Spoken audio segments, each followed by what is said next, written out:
en este vídeo vamos a ver dos cosas: el enlace covalente coordinado dativo y la polaridad de las moléculas. Vamos. Bueno, ¿qué es esto? Es un tipo de enlace donde ambos electrones son aportados por un único átomo. Mira, aquí tenemos el amoníaco y aquí tenemos un protón. Pues este protón dice: oye, mira, yo no tengo electrones ninguno. Yo soy como un hidrógeno, me han quitado el electrón, me he quedado protón, nada. Y tú tienes ahí dos electrones no enlazantes. Yo sé que los enlaces normalmente cada uno aporta un electrón, pero mira, si tú quieres enlace conmigo, la única forma es que tú, nitrógeno, aportes tu par de electrones no enlazantes y así hagamos nosotros una molécula nueva. Y bueno, a veces pues se puede, ¿no? Aquí tenemos una representación con su carga positiva, porque claro, si aquí hay carga positiva con algo neutro, hay una carga positiva, la de aquí, ¿eh? Hay como un déficit de un electrón. Y se puede representar así con una flechita para indicar que en un principio los electrones eran de esto. Pero hay que tener en cuenta que una vez formada la molécula, los cuatro enlaces son igual de fuertes e indistinguibles. Pues son un enlace coordinado o dativo. Y ahora la polaridad. Una pregunta súper importante para este curso.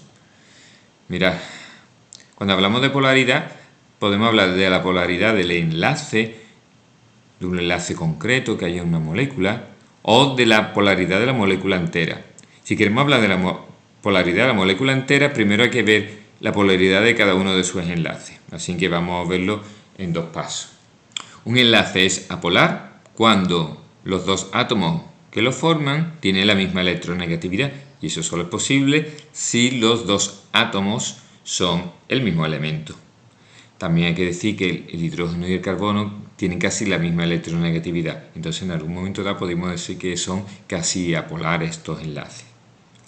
Bien, y el enlace será polar cuando dos átomos se unen con diferentes electronegatividades. Aquí tenemos un claro ejemplo: el cloro es mucho más electronegativo que el hidrógeno, entonces la nube electrónica que estaban compartiendo, ese par de electrones que estaban compartiendo, está mucho más cerca y mucho más tiempo alrededor del cloro que del hidrógeno. Por eso se forma una carga parcial negativa, que este simbolito significa eso, que aquí hay un exceso de carga y aquí hay un defecto de carga, porque los electrones tiran más para el más electronegativo.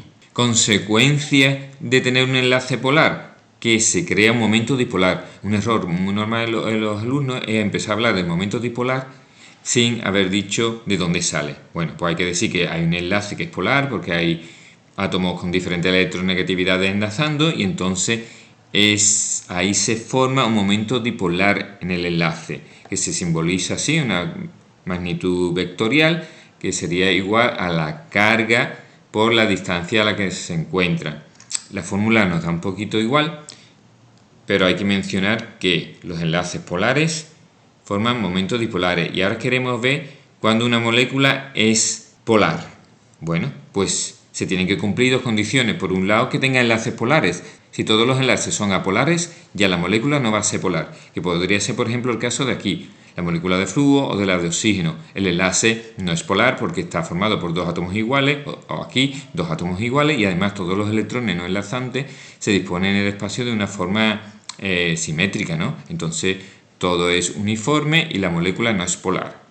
Entonces, ¿cuándo puede ser una molécula polar? Cuando tenga algún enlace polar y además la suma de estos momentos dipolares que hemos dicho antes, la suma vectorial, hay que decir la palabra vectorial, sea diferente de 0.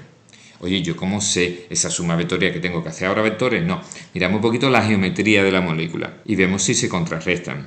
Tendrían que haber, por ejemplo, momentos dipolares que fueran iguales y en direcciones opuestas o de forma simétrica, y entonces tampoco se cumpliría la segunda condición, a lo mejor la primera sí, y la molécula no es polar. Para que sea polar tiene que cumplirse que no se vayan a contrarrestar los momentos dipolares que se han creado por los enlaces polares que puedan existir. Entonces hemos dicho que hay que analizar en este momento la geometría. Aquí tenemos algunos ejemplos, ¿vale? Aquí esta molécula, oye, ¿los enlaces son polares? Claro, el cloruro tiene una carga parcial negativa porque es mucho más electronegativo, entonces se forma un momento dipolar que se representa con una flechita así, un más por la parte positiva y la flechita va hacia donde van los electrones.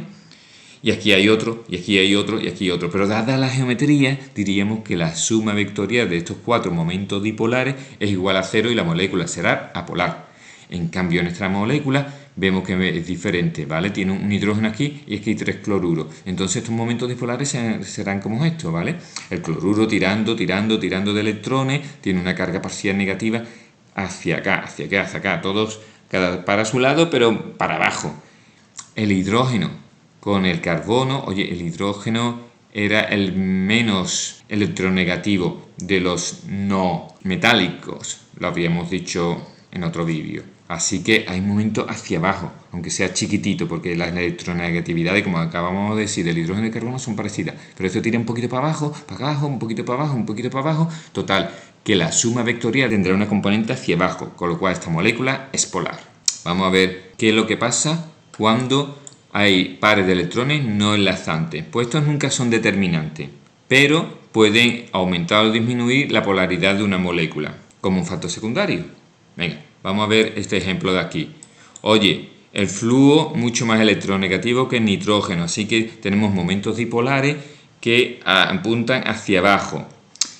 Y los pares de electrones no enlazantes siempre apuntan hacia ellos. Los electrones están donde están los electrones.